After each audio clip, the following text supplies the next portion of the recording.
Welcome to Spoken Injustice, where we put the criminal justice system in the dock. Today we are asking, what happens when a law is too blunt, but yet perhaps the only form of justice in some cases? As you may have guessed, we are talking about joint enterprise. It's been the subject of numerous campaigns, TV dramas, documentaries, and has repeatedly made headlines over the past 20 years. Today, we will explore the principle of joint enterprise, beginning with an explanation of what it involves and the arguments both for and against it. We will then trace its evolution over time before examining the current status. So, take a deep breath and join us as we navigate this complex topic. As always, stay with us until the end to ensure you have all the facts needed to form your own opinion. First, it's important to clarify that there is no specific law on joint enterprise. Joint enterprise is not a law in itself. It is perhaps more correct to refer to it as law on secondary liability, as prosecutors and judges often refer to. However, terminology aside, for convenience, we will continue to refer to it as joint enterprise throughout our video. Let's begin by trying to define this principle generally and highlight some of the major criticisms it has faced over the years. In short, joint enterprise is a common law principle that allows individuals to be prosecuted and convicted for a crime they did not directly commit, but were associated with. It's often used in cases where a group of people are involved in an incident and it's not clear who specifically committed the crime. For example, if several people participate in or are present during an attack, anyone who can be shown to have encouraged, assisted, or agreed to the criminal act can be charged with the same crime as the person who actually carried it out. There have been cases where individuals with minimal involvement have been convicted of serious offences such as murder under joint enterprise. These has raised the concerns about the fairness of punishing someone for the actions of others, particularly in situations where the crime escalated beyond what the accused foresaw. Joint enterprise often hinges on proving that the defendant foresaw the possibility of the crime being committed, which can be a very subjective and broad interpretation. These can lead to convictions based on what someone might have known rather than what they actually did. As always, there are two sides to consider. To gain a clear understanding, let's begin by examining the perspective of those who support this principle and compare it with the viewpoint of those who oppose it. Those supporting joint enterprise, mostly the victims and their families, see it as a crucial tool for ensuring that all those involved in a crime are held accountable. From their perspective, a crime, especially serious offences like murder, often involve more than just the person who physically committed the act. Those who encouraged, assisted, or even just stood by without intervening are seen as complicit and should face consequences. They further argue that joint enterprise serves as a deterrent, particularly in cases involving gangs or groups. The possibility of facing severe charges, even if one did not commit the primary offence, might discourage individuals from getting involved in criminal activities or associating with others who might commit crimes. They also see joint enterprise as providing a sense of closure. Knowing that everyone involved in the crime, not just the main perpetrator, has been held accountable can bring a measure of justice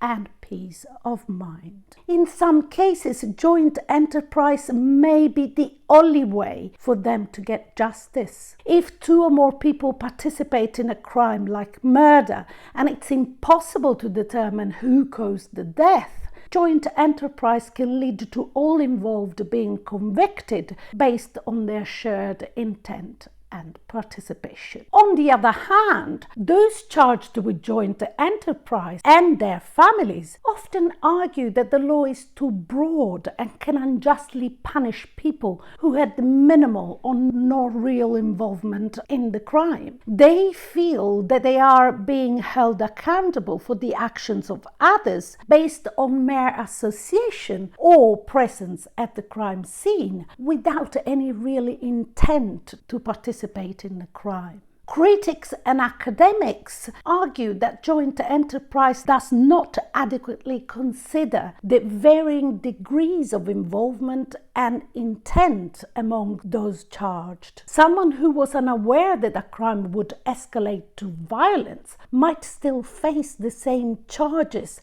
as the person who committed the act. This lack of differentiation between levels of culpability can lead and has led to disproportionate and unfair sentences. There have been cases where individuals convicted under joint enterprise have later been found to have had little or no involvement in the crime, leading to concerns about wrongful convictions. The tension between these perspectives highlights the fundamental challenge of the joint enterprise principle. Victims seek justice and accountability for all involved in a crime, while those charged under joint enterprise argue for a more balanced approach that considers the level of individual intent and involvement. We acknowledge both perspectives, and the ongoing debate highlights the challenge of balancing the need for justice with the principles of fairness and proportionality in the legal system. However, from the outset, we are more inclined to side with those who oppose the principle. In our view, the greatest injustice of secondary liability or joint enterprise lies in its failure to account for last-minute repentance. It is in fact particularly challenging to demonstrate last-minute repentance for secondary offenders. Unlike the principal offender, who can visibly express their change of heart through concrete actions, such as choosing not to use a weapon at the last moment, secondary offenders lack such a clear and direct opportunity to showcase their remorse. The principal's decision to refrain from a violent act, for instance, serves as a tangible indicator of their repentance. However, for those in a secondary role who may not be in a position to directly alter the course of events, conveying a genuine change of intent and last minute becomes significantly more complex. Their ability to demonstrate repentance is therefore more limited, as they cannot easily manifest their change of heart through immediate and observable actions. Moreover, our stance is based on the contentious nature of the case law surrounding joint enterprise as it has developed over the years. In essence, while the principle of joint enterprise is intended to hold all participants in a crime accountable, its broad application has raised significant concerns which we thoroughly share about justice, fairness and proportionality. This has made it a controversial and often blunt instrument within the criminal justice system. This leads us smoothly into our second part of this video, where we will explore the roots and evolution of the joint enterprise principle in case law. We will focus on 3 key cases and dates. 1846, which marks the origin of joint enterprise with the case of Regina versus Swindall and Osborne. Then 1999, with the cases of Regina versus Powell and Regina versus English, which further expanded the principle's application, and 2016, when the Supreme Court in Regina versus Jogee determined that the law on joint enterprise had taken a wrong turn. Before we examine these cases in detail, if you are enjoying this video so far, please give us a thumb up and consider subscribing if you haven't already. In fact, I do not normally do this, but I would like to take a moment, if I may, to explain why your support is so important to us. When you like, subscribe, comment and watch our videos, you directly help boost the algorithm, which leads to increased viewership. Our ultimate goal is to expand our community and raise awareness about the shortcomings of our criminal justice system. Expanding our audience increases our chances of gaining new members in our community. A larger community is more likely to effectively apply pressure on the right individuals to bring about the necessary changes. YouTube analytics as of today show that 69.8% of our viewers are not subscribers. Subscribing to our channel is free, and becoming a member to our community comes at no cost as well. Thank you. Now let's return to our exploration of the development and evolution of joint enterprise case law. The roots of joint enterprise date back to the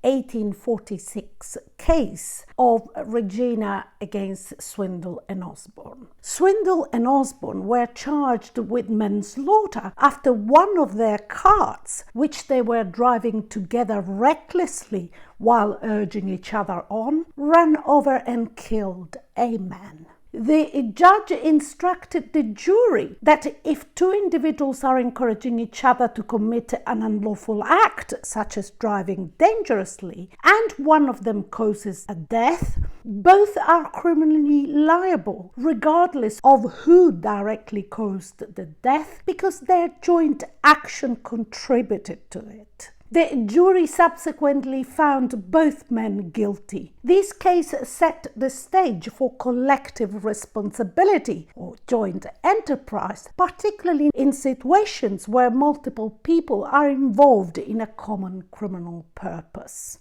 Over the years, courts have interpreted and applied the principle of joint enterprise in varying ways, leading to a lack of clarity and consistency, allowing for a very broad application, whereby even a vague association with the primary offender could result in a conviction. The main reason for these inconsistencies lies in the fact that joint enterprise involves multiple complex legal concepts such as foresight, intention, participation, and complicity. The subtle differences between these concepts are challenging for both jurors and judges to navigate. For instance, distinguishing between mere presence at a crime scene and active participation that amounts to encouragement or assistance is not always straightforward.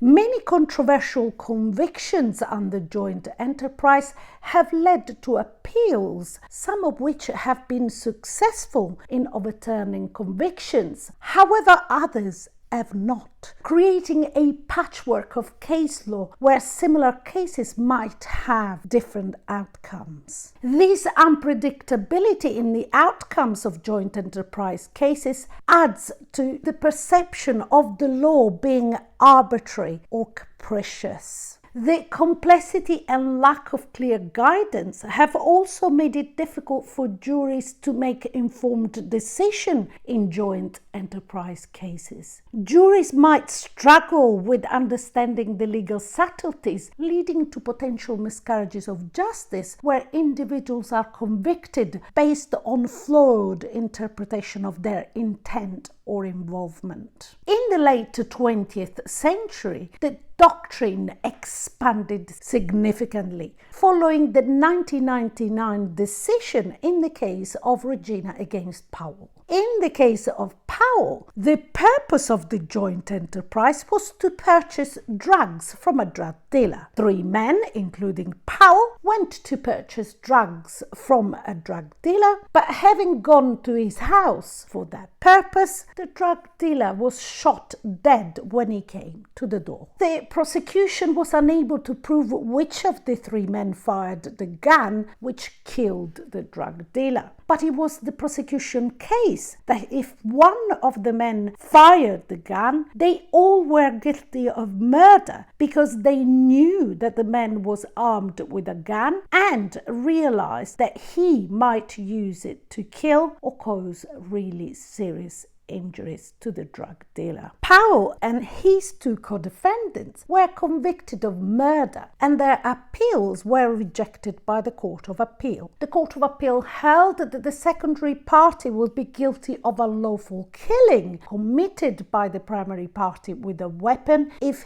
he contemplates that the primary party may use such a weapon. In so doing, the Court of Appeal followed a decision by the Privy Council in 1985. The Privy Council, which was at the time Hong Kong's final Court of Appeal, ruled in the case of Chang Wing-soo in 1985 that an accomplice was liable to conviction for murder so long as he or she foresaw that the fatal act might be committed by the principal offender. The House of Lords agreed with the Court of Appeal's position. However, the House of Lords distinguished the case of Powell from the case of English. The case involved 2 men, English and Weather, who attacked a police officer. English was armed with a wooden post. However, during the attack, Weather, who had a knife, inflicted a fatal blow. English did not know Weather had a knife. The question was whether English could be held liable for murder under joint enterprise,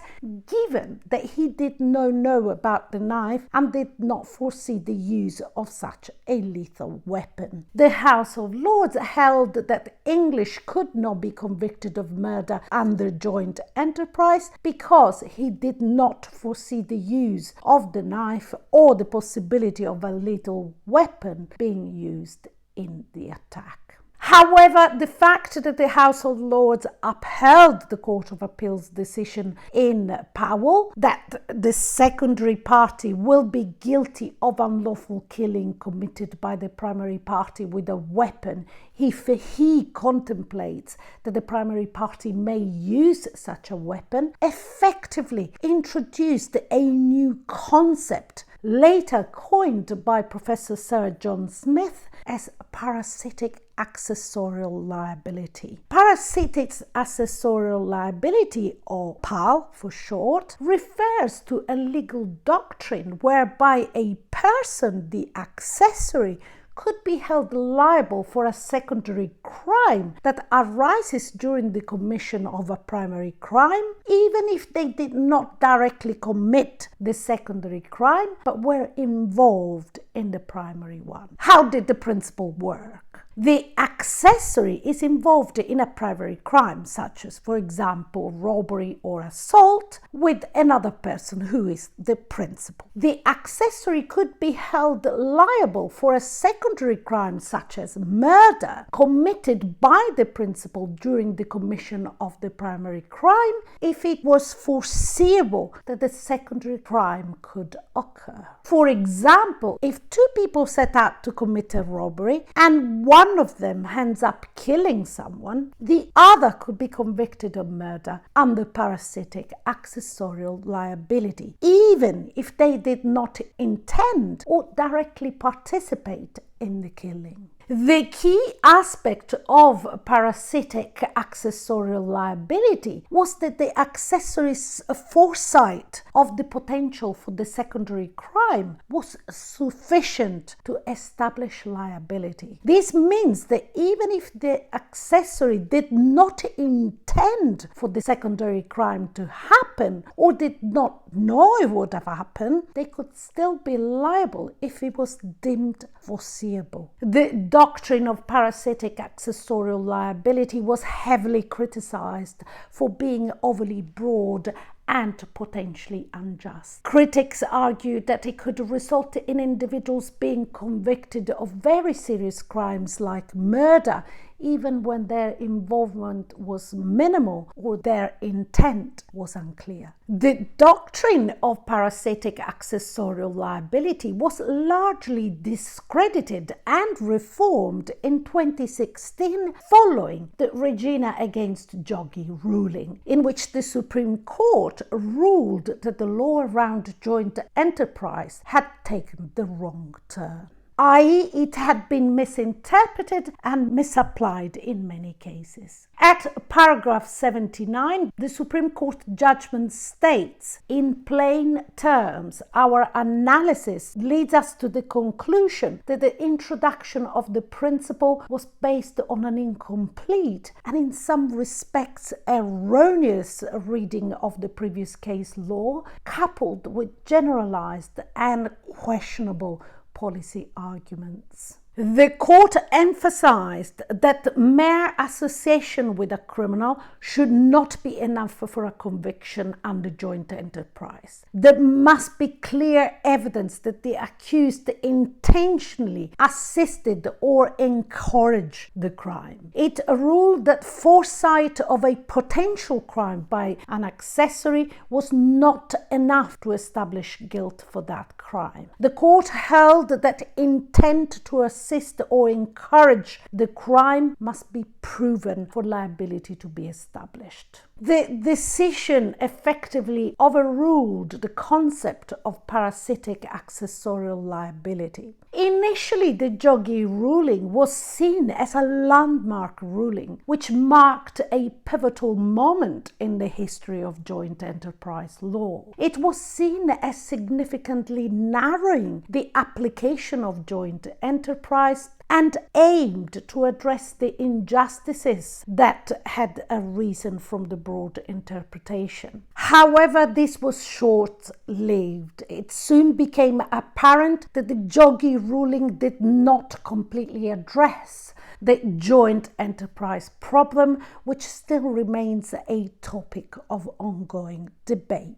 In this final part of the video, we will explore the current state of joint enterprise law and examine why the debate continues despite the Jogee ruling. By overturning the previous legal position that mere foresight of a crime by an accessory was sufficient to establish guilt, and ruling instead that to convict someone under joint enterprise there must be proof of intent to assist or encourage the crime, the ruling addressed one of the major criticisms of joint enterprise, that it could lead to the conviction of individuals who had minimal involvement in or knowledge of the crime. By requiring evidence of intent, the ruling aimed to prevent the overextension of liability to individuals who were only peripherally involved. However, despite the Jogee ruling, there has been inconsistency in how lower courts have interpreted and applied the new standard. Some critics argue that the principle established in Jogee have not always been applied as rigorously as intended, leading to continued concerns about unfair convictions. For those who were convicted under the old law, the Jogee ruling opened the door for appeals. However, the legal process of revisiting these cases is complex and time-consuming, adding another layer of complexity to the already tangled case law. Successfully overturning a conviction has proven difficult for many, partly because the Court of Appeal requires compelling evidence that the original trial was significantly unfair under the new standard. This has left some individuals still facing convictions they believe to be unjust even after the Jogee ruling. While the ruling clarified that intent to assist or encourage is necessary, proving this intent can be complex. The fine line between foresight and intent is not always clear-cut, and this ambiguity continues to present challenges in court cases,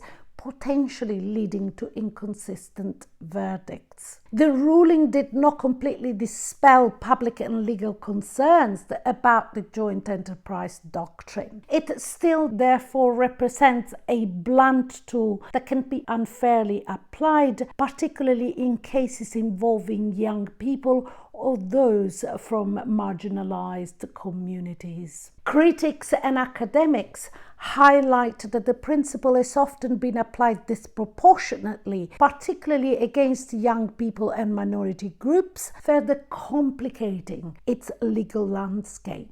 They argue that the law does not account for peer pressure, fear, or other social factors that might compel someone to be present at a crime scene without any intention of participating in the crime. Cases involving gang-related activities or spontaneous group violence have often resulted in harsh sentences under joint enterprise, even for those with minimal involvement. In other words, while this important ruling made important strides in correcting the overly broad application of joint enterprise liability by emphasizing the need for the intent rather than mere foresight, it has not fully resolved the complexity and controversies associated with joint enterprise. Issues remain regarding the consistent application of the new standards, the difficulty of overturning past convictions, and the continuing public concern about fairness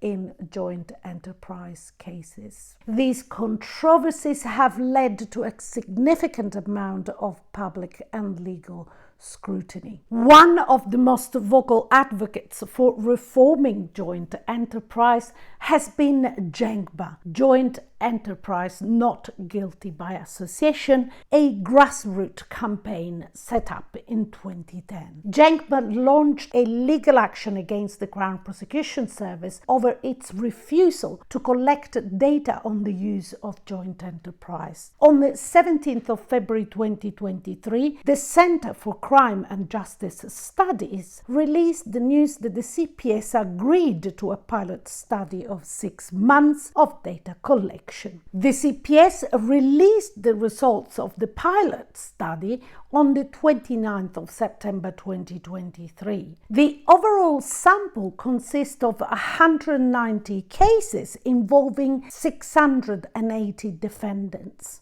London accounts for the largest number of cases with a total of 79 cases. 39 of the overall cases were gang-related, representing 21% overall and 33% for London-specific cases. Regarding age, the largest group is between 18 and 24 years old, with 93% of all defendants being male. Of the defendants, 194 were secondary parties. Although this number may be conservative, since 52 defendants were not classified as either principals or secondary parties. 37 defendants were identified as having disabilities such as ADHD, anxiety, depression, post-traumatic stress disorder or autism spectrum disorder. Again, this figure might also be conservative, as an additional 125 defendants were not categorized.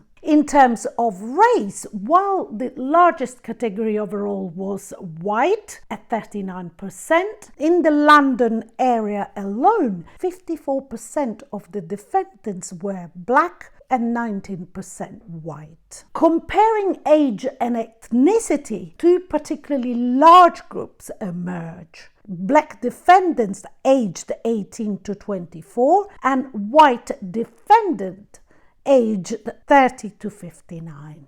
In the same release, the CPS reported that as of February 2024, the CPS will commence a full national scheme in all CPS areas, comprising a mandatory joint enterprise monitoring code flag on the CPS case management system for all cases of homicide and attempted homicide brought on a joint enterprise basis. A report broken down by the protected characteristics of ethnicity, sex, age and disability will be produced annually. The CPS will convene a scrutiny panel in January 2024 with a focus on joint enterprise cases where evidence of gang association is a feature. The CPS will undertake a review of its guidance on gang-related offending in consultation with the stakeholders. However, according to The Guardian, in an article released on the 26th of June 2024, the data collection had been paused from September 2023 and resumed only in April 2024, leaving 6 months unaccounted for. A CPS spokesperson said that the pilot scheme to monitor joint enterprise homicide prosecutions provided useful insight to shape and design a national monitoring scheme in this area. Given stakeholder feedback, it was vital that our full scheme was fit for purpose and will allow us to carefully consider and scrutinize our approach to these prosecutions. The article also reveals that the CPS plans to release a new figure to the public in the summer of 2025. In July 2024, another article by The Guardian revealed that fresh pressure was being applied on Labour to fulfil its pledge made in opposition to reform the law on joint enterprise. A report authored by Nisha Waller, due to be released in September, titled The Legal Dragnet, says the current law leads to an absence of rigour, quality and precision as to the role of each defendant. It also fails to set clear parameters for juries and particularly affects young black men and teenagers who are most likely to be labelled and stereotyped as gang members. It says the status quo leaves the state unable to confidently assert that only those truly responsible are being convicted. The debate over joint enterprise therefore continues, with calls for further reform to ensure that the law is applied fairly and proportionately. Some argue for more explicit statutory guidelines, while others advocate for a complete overhaul of the principle. The ongoing discourse reflects the tension between ensuring justice for victims and preventing unjust convictions. To address these concerns, some advocate for clear legal standards that better distinguish between different levels of participation in a crime, ensuring that those who are truly culpable are held accountable, while others who were less involved are not unfairly punished. That's all the time we have for now to provide a brief overview of this complex issue, which would take multiple videos to fully explore. We will be releasing more content on this topic and will keep you informed on the progress of the debate. In the meantime, if you have personally experienced the unfairness of this principle or know someone who has and would like to share yours or their story, reach out to us through our networking hub at spokeninjustice.net or share your experience in the comments section below. I hope you have found this video informative, and if so, don't forget to like this video and subscribe to our channel if you have not done so already, to help us with our mission to humanize wrongful convictions. We look forward to usher you as we sit and rise in this unique trial.